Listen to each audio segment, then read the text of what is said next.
But, you know, I work, after my first year in business, I built a business of nothing but referrals and friends and family. Right. And so when you're working with your friends and family, it's completely different than the average buyer. So I can say, like, I love buyers that I know really well. Sure. You know? Yes. And then it's like we get to, like, go out and hang out for, like, 30, 45 days until they close on their house. Right. Yep. I still think that I would enjoy, even if I was, you know, getting leads and that kind of stuff, because it was my intro to real estate. Sure. Okay, guys, welcome back to the Probate House Guy podcast. I have my friend locally, Bekki Shea, here with me today. This is her first podcast. Yes. And you've got an interesting journey. We first met, I guess, back in 17, probably 18. 18. I think it was 18. Yeah. 2018. Yeah, 2018. We were with the same brokerage back in the day, Red Barn, which is no longer around, sold out. And so why don't you tell us about your journey and everything? Adjust your mic a little bit closer. Okay. Like, I gotta pull it this way. Pull it closer. Yeah. Don't edit that part out. Okay. Great. Okay, so yeah, I got my license in 2017 after being an administrative assistant for a really long time. And my family has been in real estate in the state of Georgia for forever. I mean, long time. Like over 50 plus years. My great grandfather owned Friar Land and farms. Okay. And in South Georgia. Okay. My grandfather worked for him. My dad got his license. He's a commercial broker in Atlanta. And he's been telling me, or he had been telling me for years, that I should get my license. And I know how hard my dad works. Right. And that was not something that I wanted to do. Agents work. Some people are like, oh, agents are lazy or whatever, and they don't deserve the money they make. And some of them are lazy, right? Sure, yeah. But agents... Like, I tell people, I'm not a practicing agent. Yeah. Because I don't like that world myself. I like the investment space. Sure. Because there's less emotions involved, right? Oh, yeah. Sure. I think I didn't realize how much of, like, a counselor you really are. I mean, you if you are truly focused on the relationship with your clients, like, you have to walk through a lot of stuff, a lot of feelings and emotions with them, but also a lot of paperwork and all the back office stuff and all that stuff. So I think I just didn't, you know, my dad was in commercial, so there isn't really, I mean, that's kind of like the same space that you work in. Right, it's like the Wild West. There is no emotion, you know, except for your own. Yeah, because it's all investors pretty much. Right. And you don't get paid for sometimes years, right? Sure. Like, it's not he's a developer, so there's all kinds of, you know, you guys have probably talked hours about all kinds of stuff. Oh yeah, I'm sure. But yeah, so I just decided, like, I needed a new job. Right. You know, I had 3 kids and they were all going to be in high school, college at the same time. So you had time now. I had some time, but also I needed some money. Sure. And so being an administrative assistant doesn't really generally pay that well. So I moved on and started taking the real estate course, and I had a lot of difficulty.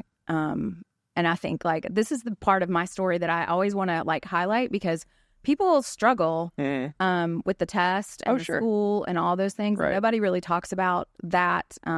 You know, most people that you meet are like, oh, I passed it in 1. Right. I did not. Yeah. I mean, it's true. Like, there's a lot of people that are they're not good test takers. Right. There's people that are great at taking tests, great at studying and all that kind of stuff. I am not one of those people. Right.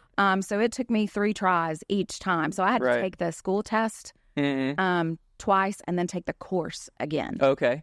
Like, re-course.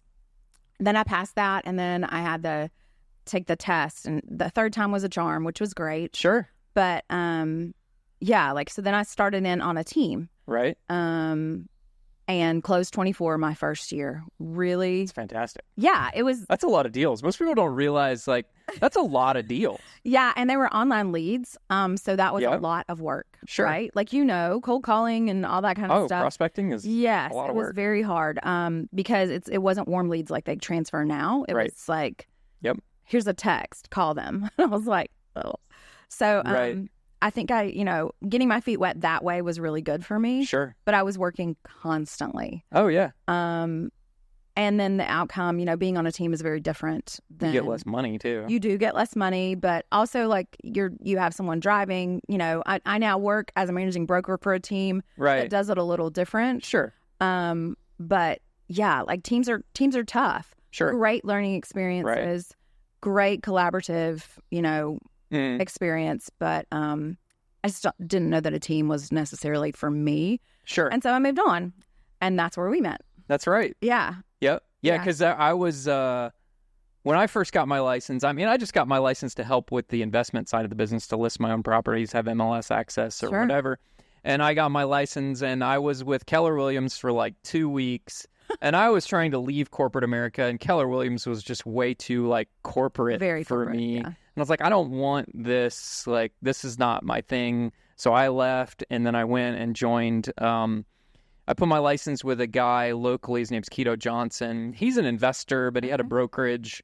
And I was interested in wholesaling at the time, and he was a wholesaling broker. And then Ken, you and I know Ken. Ken was like, "Hey, I'm starting a brokerage. You want to hang your license with me?" I think I was like probably one of the first 5 agents that had their license at Red Barn. Yeah. I was like, sure, why not? Just said, as long as you understand, I'm not going to be a producer. Right. You just leave me alone and let me do my investment thing. Yeah. And of course, when kind of Laura was managing broker, she like had no idea like what I did. Right. And she was like, "All right, is this legal?" It's like, "Yeah, it's perfectly legal. It's fine as long as you do it this way." And she, she was like, "I don't know." So I was like, "Just leave me alone. I'll give you access to my transactions. Just let me do my thing. And then when I have flips, I'll list them, and then I, go through the brokerage." Because Keto is making me run everything through the brokerage, even my wholesale stuff, but that's all in a separate LLC. Right. That's not me. That's not Brad as a realtor doing deals. Right. That's Arborview Properties LLC and some of my other entities, those buying as a principal, not as an agent. Now, when I sell, I represent, I act and I do a brokerage agreement and represent my LLC to sell as a listing agent. But when I'm buying the transactions, it's direct to seller. It's me as an owner of the company, or now I have employees. They're W-2 employees of mine, so they don't have to be licensed to buy because they're an employee of the company, and they're buying on behalf of the company. We're a buyer, we're a principal, right? Yeah. And we do a little different too, because I don't do a lot of assignments when we wholesale stuff. We basically take everything down. We buy all of our deals. Yeah. So, we're the buyer. Yeah. When we advertise that we are the buyer. We're on the settlement statement, right? Right. A lot of guys are not. So, yeah, so I went there and did that. And then we met.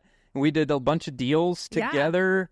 And you were a lifesaver for some. Like, I had some clients that it was tough. Like, tough price points and just, affordable price points. Yeah. And so, you were a lifesaver. I was thinking about that last night. Yep. Just thinking through, like, the deals that we've done. And I mean, a lot of like single parents and that kind of stuff that we're not really going to be able to find a house. Right. I would call you and say, like, "Brad, what do you have? How can you help me?" Because they need an affordable house. And I would always preface it that, like, okay, this house maybe needs a little bit of work, right? And it'll be an as-is purchase. It's an as-is stuff. Yeah. And we did a lot of deals that way. Yep. And that was great. Like, because we would get stuff in our pipeline that didn't there wasn't enough margin in it for me to make money. Right. But for someone, for some home buyer or whatever, they don't have to make a profit. Right. They're just looking for an affordable house. Absolutely. And obviously we're dealing in that sort of lower, I try to stay in that lower price point, below median price is like kind of where I try to operate.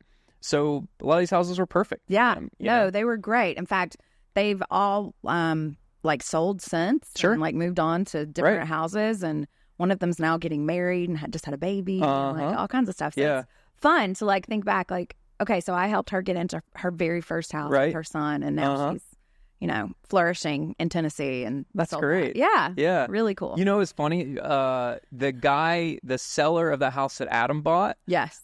He gave us a treadmill. It just died last year. Oh, really? I came and picked it up. This guy was moving to California, or like out in the oil fields or something. Yeah, he was doing all the way across the country stuff. Yeah. And he was like, "I don't want to move this treadmill. Do you want it?" And I was like, "Sure, I'll come get it." So I got this free treadmill from him, and it just literally died last year. We had to get rid of it. But it lasted that long. That was 18, I think, 2018. 18, 19, something like that. Yeah. So tell me about, like, you later became a broker. right? So you're bad at taking tests, and then you decided, oh, I'm going to go take the broker's test. The way that it happened with Red Barn, I became an owner before I was ever even a broker. Right. And so that was, that's not the way that I recommend doing that. But, sure.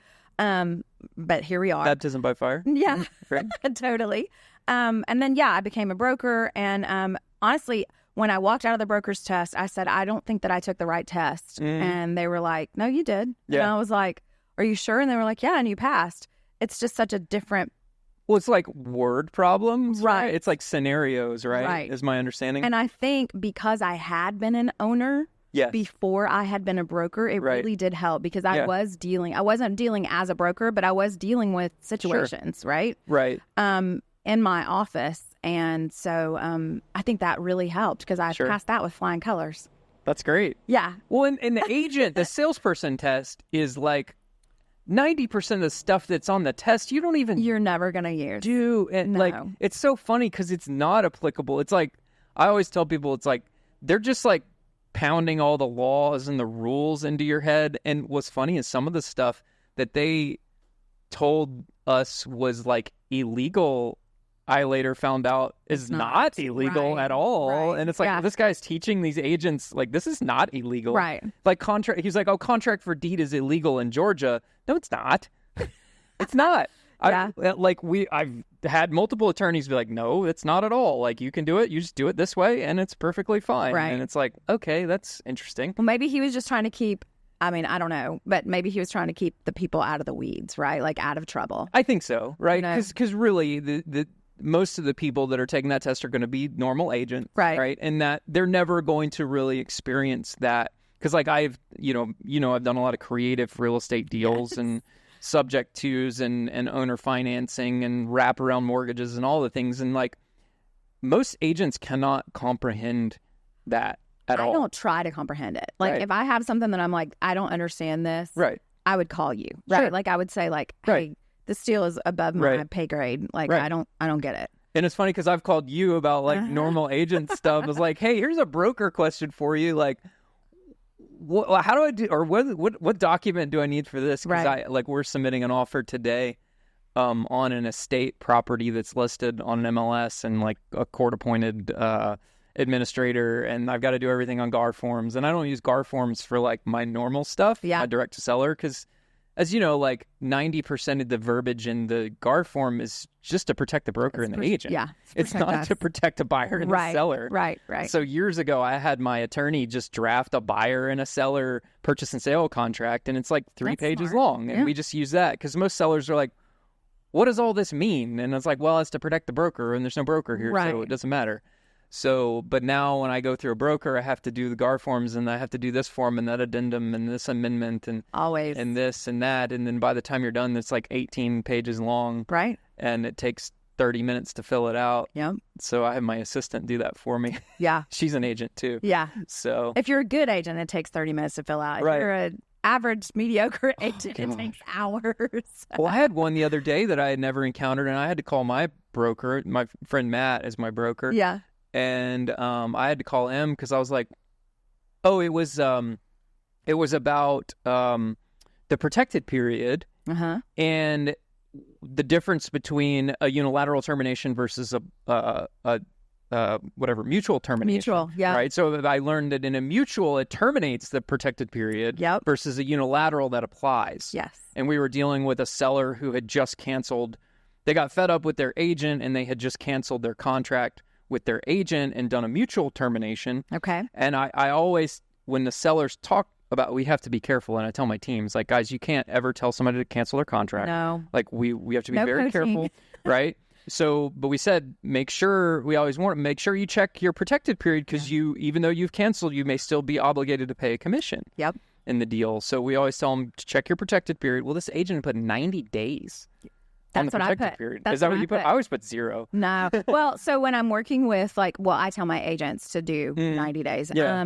But when I'm working with like friends and family, I'm like, if you want to screw me out of this, like, right? Well, you're going to ruin our relationship anyway. Yeah. Like, I mean, that's fine. But yes, like 90 days That's typical. Is it? Okay. Yeah. See, there you go. Like, I'm like, that's 90 days is a long time, though. Right. Like, it is. 3 months is a long time. So these people had done a mutual termination, so that you did nullified. Yeah. So we were good because they wanted to accept our cash offer on their property, and because they were fed up with this agent had just screwed the pooch and listed this house way too high, and it's at.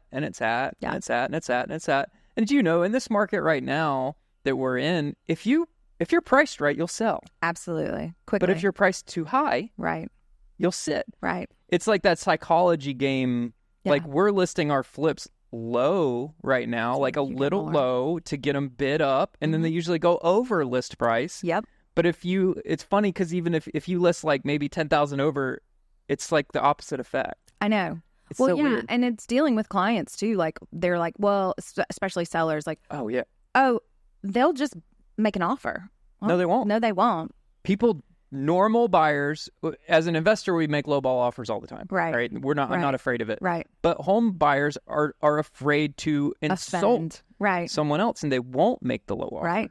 I know. And sellers don't realize that. It's like, no, they just won't make an offer at all. Yeah, I think maybe 20, 25 years ago, people would have made an offer. Sure. Like, well, let's just go. But it's such a weird market right now that, like, no one's making offers. Right. Unless it's like, I want this house, you know, right now, and I'm not willing to overpay. And I'm committing to a 7% mortgage. Exactly. So I'm going to make sure that I'm buying what I want to buy. Exactly. Yeah. So people are not taking the risk to offend, like you said. Sure. And so it is really important to price everything correctly. Yeah. Now, like a couple years ago, you could just throw crap against the wall and it would stick. Right. Right. Like appraisers, anybody, like if you were an agent 2 or 3 years ago, listing agent, like, you were just printing money. Yep. Even if you were a terrible agent, now you actually like have to work. You have to work. So let's roll into that. So your agents that work for you now, like, what do you guys do at your brokerage to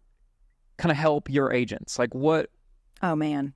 Why don't you talk about that? Yeah. So I am the newest member of Path and Post. Okay. And the managing broker, and it's a well-oiled machine. Sure. They've been around a long time. They've been around. Yeah. This is their 11th year. But before that, they've got like 20 plus years in the business. Sure. Individually, and then, collectively way more than that. And so, they have all kinds of processes and platforms. We use Trainual for training, which is like they have created it, but they have, made it customized to Path and Post. And oh my gosh, it's like the friggin' Google of. That's great. So, we use Slack for, everyone has their own Z Help, line that they have instant access. We have a success manager. We have, basically, we just have a lot of accountability, which I think is rare. Okay. In this business. Sure. A lot of them are just like, see ya. Right. Have fun. Good luck. You got your license. Right. Yeah. Congratulations. And then give me 30% of your commission. Exactly. And I'm not really going to help you at all. Exactly. Right. Yeah. So there's a lot of training. There's a lot of hand-holding. There's a lot of accountability. We have a lot of collaborative meetings, huddles, that kind of stuff. So it's not the average brokerage, but it's also one team. So when one person succeeds, we all succeed. And I think that creates a different dynamic. Because in a general brokerage, it is every man for himself. Right. And it feels competitive. Sure. So yeah. And how do you guys get your leads at your brokerage? Like, you mentioned warm and cold leads, right? And if you're a newer agent watching this or newer investor, like, a lead is not a lead is not a lead. Like, no. There's different types of leads. Like, for instance, with Probate House Guy, we specialize in the probate world. We generate leads and we just launched actually, I haven't even done the video for this. Just launched a done-for-you marketing product where we handle all of your probate marketing, specifically in the probate niche, online, direct mail, social media ads, all this stuff. And then we bring you warm leads. Yeah. Not cold leads. Yeah. Right? They cost more money. Sure. But they're worth it. Right. Because the likelihood of closing a warm lead is much higher than a cold lead. So how do you guys do your marketing? How do you get your leads for your agents, or do your agents in charge of that? What do you guys do? So no one's in charge of it because we are a team.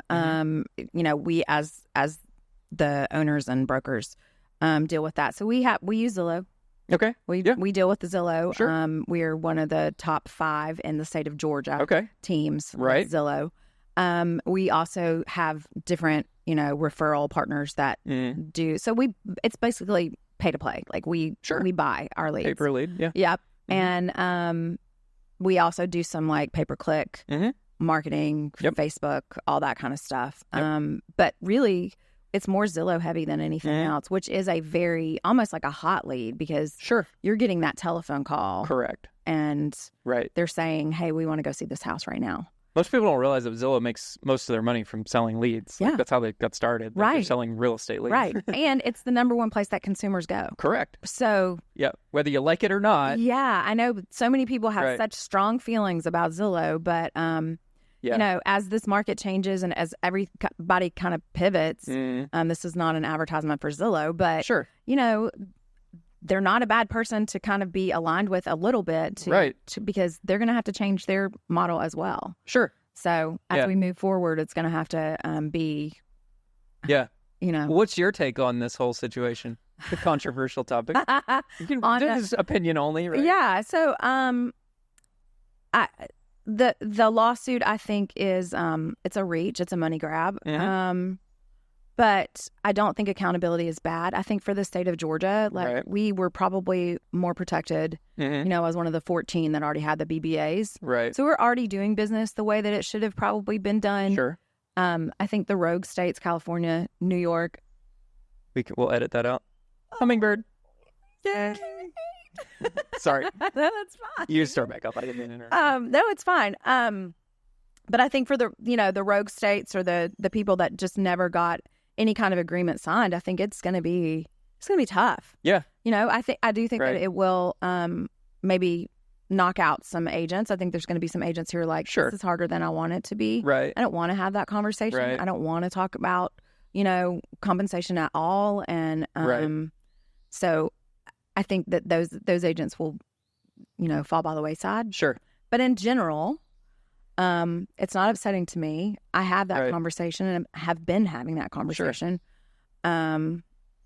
And I understand it well enough where I think I can explain it well to my clients. Right. And you know what? Like, at the end of the day, what most people don't realize is the buyers were already paying the commission anyways. Absolutely. And it was baked into the price of the house. Right. Was it on the seller side of the settlement statement? Yes. But the buyer is still the one. Let's say you're buying a house for $400,000. The buyer is wiring $400,000, and their lender is loaning that money, and it's coming to and then the sellers. They're paying for it. The net, yeah, right, yeah. So it's kind of, I don't know. The whole thing's silly to me. What I think, and I've mentioned this in another video. What I think is going to happen is Fannie Mae, Freddie Mac, VA, FHA, all of them are going to basically pretty soon. We'll allow up to X% in buyers' commissions to be baked into the loan. Right.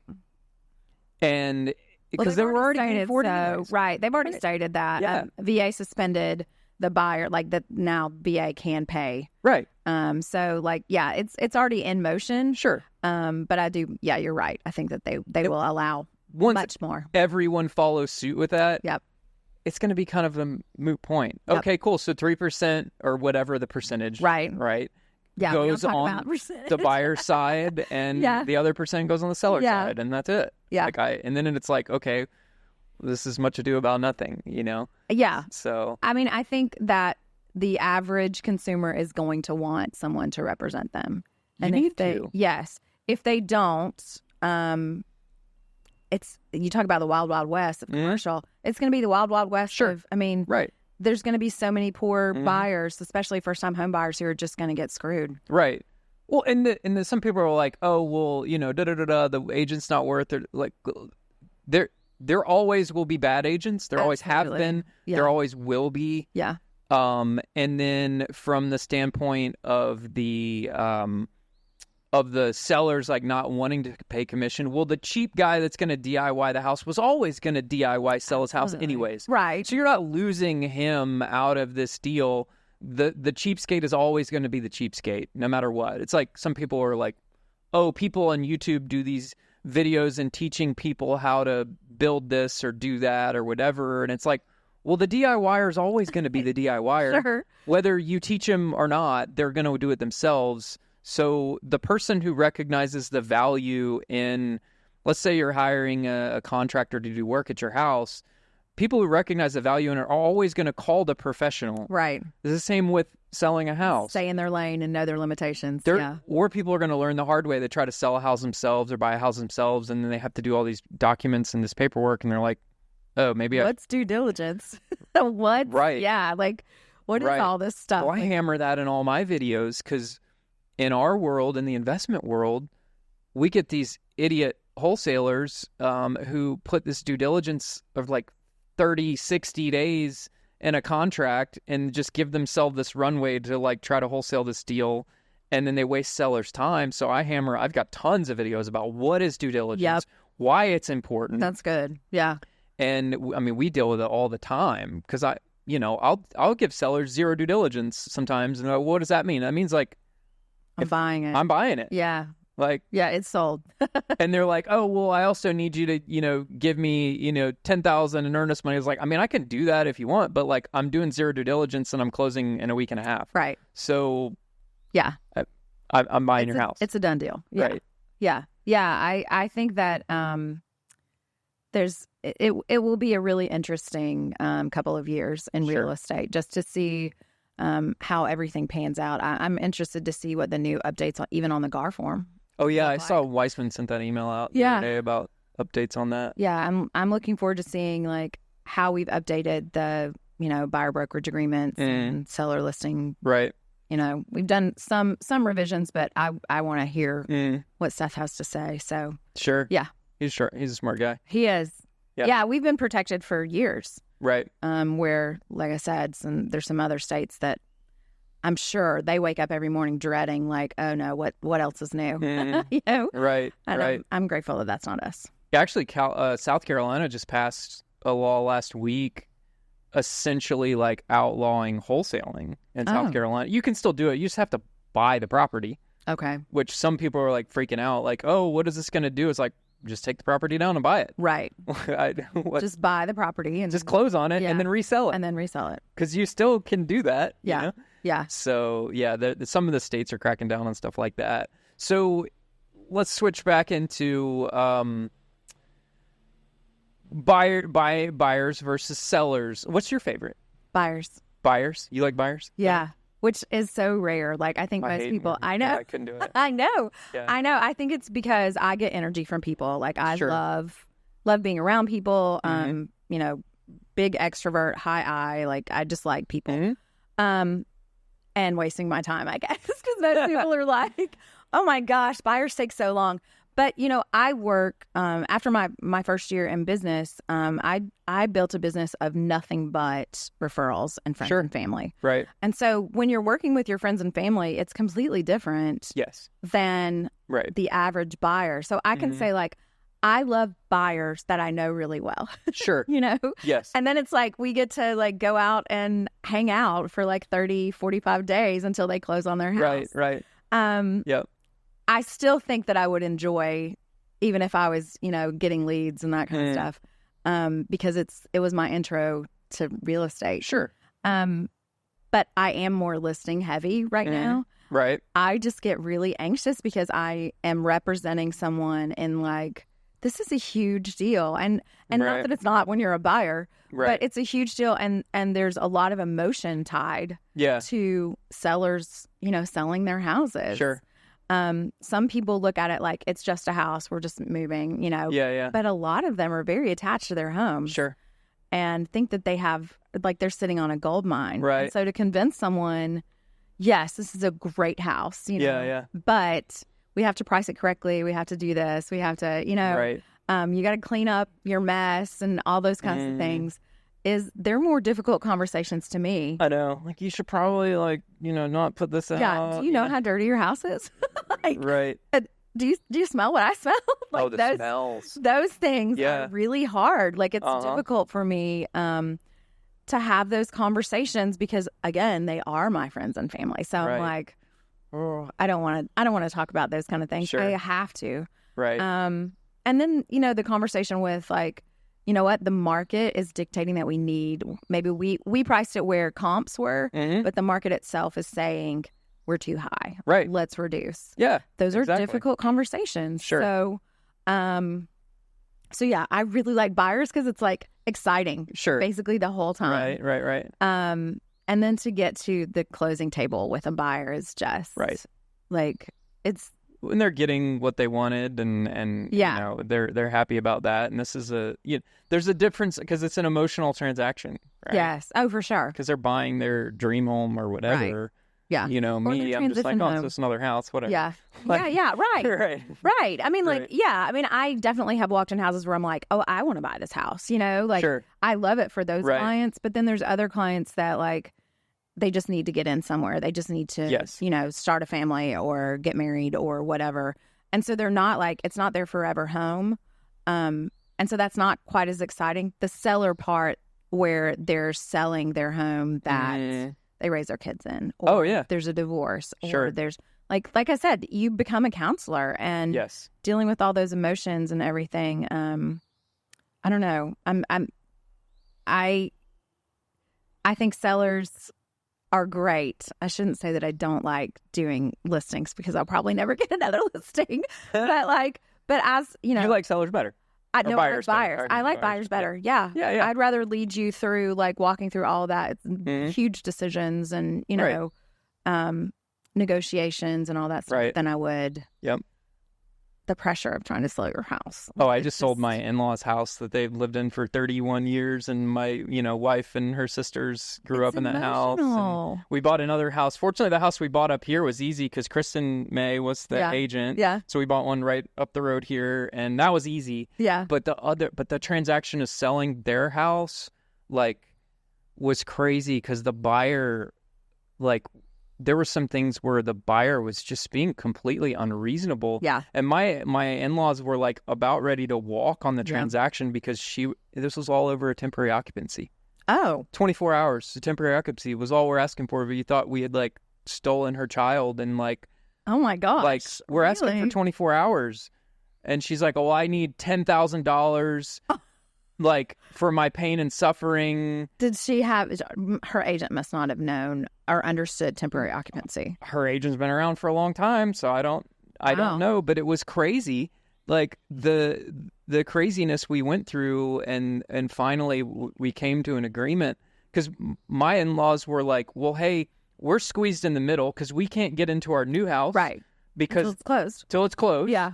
So, and then they were doing a cash sale, so they weren't getting a mortgage. Right. So they had to sell their house, and then, so we had to close their house first. Right. And then wire the money to the new one to buy the new one. Right. Right. And we couldn't get into their house until the closing day. Yeah. Because they were like, why don't you pack all your stuff up and move before, we can't get in the new house. Right. That's a back-to-back closing. Right. Yeah. And we've got 2 closings in one day, so there goes 4 hours of the day. Right. Right. Right. Just right there. So we just want occupancy till tomorrow at 11 o'clock or 8 o'clock tomorrow night. And then I was like, well, let's just do a holdback. And then she demanded this crazy terms on the holdback where they would essentially lose their holdback if they weren't out exactly on the deadline. I always put a grace period in right. it, right? Okay, we have to be out by this day. And if we're not out by that day, then it's a extra punitive money penalty each time. Yeah. And then eventually it's all gone, you know? But it was crazy, and I've never dealt with. And the crazy part is the buyer wasn't even moving into the house for another week. They wanted to get the house painted, so then I was like, "Well, here, I'll get my painter in. I know he can paint the house in 3 or 4 days. Yeah, paint this whole house, so that buys you some more time because your other painter said it's going to take him a week and a half. Right. My guy paints for me all day, every day. Yeah, I know he can do this whole house in 3.5 days. Yeah, right. And so I referred my painter. It ended up all working out in the end, but the emotions were so high. And you said, this is why I don't do regular real estate. Crazy. It is crazy. Yeah. Yeah. And well, I mean, that's part of it. And I think that's another reason why I didn't want to get into real estate because I was like, it's going to be exhausting. You saw your dad going through all that. Yes, I'm going to work all the time. Right. And I'm going to, But now, how have you, molded your business so that you don't have to do that? What have you done? I mean, you worked hard at the beginning, but now I did. Yeah, you know what? I don't know. I wish I knew what the secret sauce was. I joined the association, the Cherokee Association, the first year. Mm-hmm. I won Rookie of the Year. Yep. And when I won Rookie of the Year, Camille Gard, who is like my, second mama, Mm-hmm. and I love her, she said, now you have to join the board. And I was like, oh, okay, well, I didn't know that. Yeah. And she was kidding, and I joined it anyway.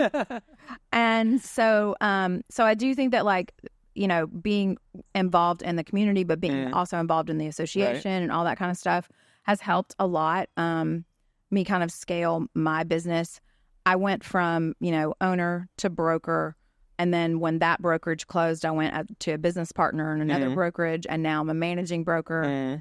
And then, and still have done production through all of that. Yeah. At this point, I am scaling to be out of production. Okay. In the next 2 years. Like, I should be done by 2025. Okay. How are you doing that? What's your plan? My plan is, that I will start referring. Okay. Just I don't intend to start, when I moved to Path and Post, I had 4 or 5 listings, and I was like, okay, I need to close these out. Right. And then I'll start making that segue to hey, let me introduce you to so-and-so, and they're going to help you list your house. And I trust them, and they're great. Right. If you have questions, you can always call me. Yeah. But I'm not going to be in production. And it feels weird. Right. I've only been in business for 7 years. Right. It feels strange to be out of production after selling, a lot of houses. And it's like rapid fire. Everything just kind of happened really fast for me. Right. But yeah, the goal is to scale to the point where I can do nothing but brokering. Okay. Right. Because it's really what I love. I love. That's about connections. It's about people. It's about relationships. Right. Yeah. And and my business is also about relationships, but it's about helping other agents be better. Right. And, not that I'm the end all be all, because I'm not. I feel like I learn something literally every day new. Yeah. But it is about recruiting and helping other people see their potential. And I love that. Sure. I absolutely love the collaboration and seeing people succeed and celebrating those successes. Sure. So, I wish I knew why I think I just worked so hard that I felt like the expectation when I first started, the reason I feel like that I sold so many houses or that I pushed myself so hard was because I had been a single mom. This was talk about that. This is therapy with Brad. Sure. But now you got a fantastic guy. I have. Yes, I've been married for 10 years in October. And, but yeah, I think being a single mom, and not being able to provide for my kids the way that I thought that I could. Sure.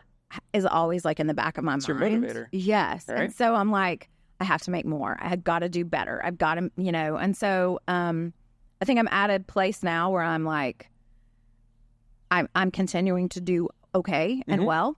And I don't feel the pressure like I did. That's good. So it's good. But I wish I could say I think it's all about building relationships. That's what real estate really is. Right. I don't know about your side, but definitely on my side. Well, I'm a higher I too. Okay. And that the I in your personality profile manages that. So that's why I do what I do with this new business with Probate Resource and with Probate House Guy is I like connecting people with resources. I like helping people. I'm not a good sales guy, so I delegate out sales, right? Okay. I have salespeople that work for me and handle the sales piece. I learned that I'm really good at marketing and relationships and kind of 30,000 foot view of managing a business. And then I've learned to be a leader and delegate things out from there and have people do the things that I'm not good at. Right. Or don't enjoy doing. You're very self-aware. Right. Yeah. And as a business owner, you learn that way. Yeah. Sometimes the hard way, sometimes the easy way. And you've done the same thing. And you learn what you want and what you don't want. Yeah. Right. And I don't want to deal with all the day-to-day of deals all day, every day. So I delegate a lot of that work out, right? Or with Probate House Guy, we refer the retail leads to our agent partners throughout the U.S. Okay. So as we get our leads in and we determine they're a better fit for working with a real estate agent, then we basically, because I would have to be a broker in all 50 states, we sell the lead like Zillow does. They just sell the leads, right? Whether my payment is not contingent upon whether the deal closes or not. Okay. It's just you pay me X amount per lead, and that's it. Yeah. And if it works out, great. If it doesn't work out, sorry, but that's just how leads work. You're going to get so many out of a percentage of them are going to work, and some of them aren't. Yeah. So that's how I've built this business. So that way I don't have to deal with that piece, but all the leads come into us first, and our team talks to them. We know how to working in the probate niche like we do is obviously a very emotional process, right? It's someone's died, dealing with this family home. So I built the right team to be able to deal with the sellers that we talk to, and I know how to get the leads in, and I know how to nurture the leads, and then I know who to hand them off to. Yeah. Right. And that's what we're doing is now, okay, this goes to this person, this goes to that person, this is the best deal for here. Here's this deal fits in this box. It needs to go down this path.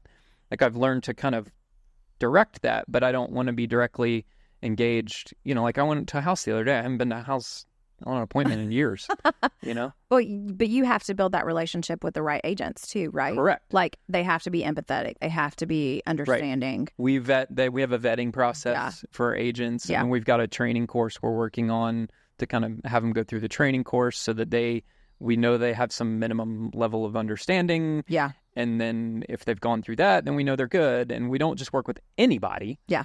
Same with attorneys. Like we work with a lot of probate attorneys, real estate attorneys and stuff like that because you need them to do deals successfully. We vet the ones we want to work with, and some of them aren't the right fit. Yeah. And, you've learned that through... Well, that's recruiting, right? Like that's recruiting agents. Yeah. Right. You seem like you're the right fit, and then it's like, okay, you're not. I gave you one chance, or like, yeah. Right. So, I totally understand that. I've walked through probate with my kids. Oh, yeah. Over the last 3 years. Right. So we're still in it. Yeah, it's crazy. It takes a long time. Yeah, it's a nightmare. Yeah. So, kudos to you for doing all of this because it's needed and you need somebody to kind of handhold through all that stuff. Sure. And there's more to it than just the legal aspect. Right. There's a lot more components than just the legal piece. Like that. Obviously, probate attorneys handled that piece, but like there's more to it than that. Yeah. So that's why we built this whole thing out to help people through all the things related to probate. So tell me about you told me what your path you wanted to take with this. So if you had some tips for a new agent coming into the business, or even a seasoned agent who maybe wants to become a broker or whatever, what 3 tips? 3 tips for an agent. Okay. New agent, 3 tips for a new agent, and then 3 tips for someone who wants to get better. Okay. I'm making it harder. Okay, yeah, you are. I'm like, Can I just do 3 tips? Period. Okay, for a new agent, I think probably figure out who you are, right? Okay. Like figure out what you want to do. Do you want to work with buyers? Do you want to work with sellers? And get really, really good at it. Okay. Don't skip the relationship. Make sure that it's client focused. And get really dive into contracts and negotiations and take classes and because those are the backbone of what you're going to be doing for the rest of your days. Sure. But that's just general. Like if you want to be a broker, if you want your path to kind of follow like mine and follow it quickly, I'd say take the opportunities that seem a little risky. Mm-hmm. There you go. Because I definitely did that. That the doors that are cracked open a little bit, just like I pushed them open and said, I want to do this. Mm-hmm. I may fail. Right. And I think that's like the number one thing is like, don't be afraid of failure. Right. Because you're going to fail. You are absolutely going to fail. Sure. Yeah. And, you're going to get egg on your face and you're going to be like, crap, I did that wrong. And I think always be teachable. Yeah. Like always be learning, but also always be teachable. So like in my job now as managing broker, I have, 2 bosses. They're the owners of Path and Post. Yeah. I screw up, like I make mistakes or whatever. If they come to me and say that, then I say, thank you for pointing that out. Like, I don't want to do that again. But it's not my ego, right? Like I don't let my ego speak because I need to learn. I need to continue learning. And this business specifically, like everything's always changing. Always. So, yeah, like I think I that would be my thing. Just if you want to be a broker, it's also don't skip the relationships. Like, you have to be agent focused. You have to really care about their stories. You have to really understand who they are and what their driving force is, what their, as a KW, why, what their why is. But yeah, like I think that's probably the most important thing. And number one, take the risk. Absolutely. Well, I mean, as a business owner or broker or whatever, you have to take risks. Yeah. If you don't take risks and go out on a limb and you just stay in your comfort zone all the time, you're never going to grow. No. You have to push yourself. Right. But I think there's a lot of agents that don't like change. Like there's a lot of people who are really afraid of like, what does this mean for my business? And you and I probably are built a little different where it's like, I'll figure it out. Yeah.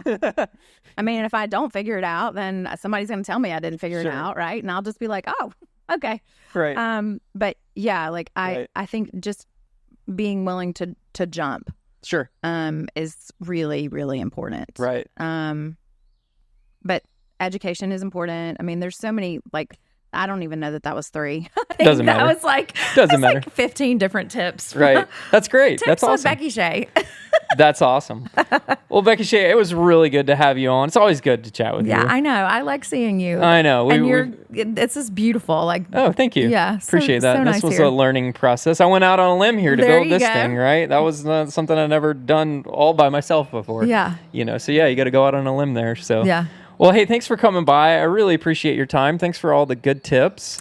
And if anybody wants to get a hold of you, what's the best way to find you, get a hold of you? So you can find me on Facebook, Bekki Shea Smith. Okay. And then also like you can just probably Google, honestly, is the easiest way. Sure. Bekki, Bekki, Shea, Shae Smith. It's all weird. Yeah. All weird spellings, but there's nobody else that has that name. So no, there's not. It was my wife's name is Bekki, but she spells it the normal way. Yeah. Right? So it's easy to find me. Right. I mean, I'm on all the socials. So sure. Yeah. Awesome. Well, thanks so much Brad. for coming on. It was really good to chat with you. You did great for your first podcast. Thank you. Thank you. I was a little nervous, but awesome. Thank you. Well, hey guys, thanks for checking out another episode of the Probate House Guy podcast. I really appreciate having my friend Bekki Shea here, and stay tuned for the next one.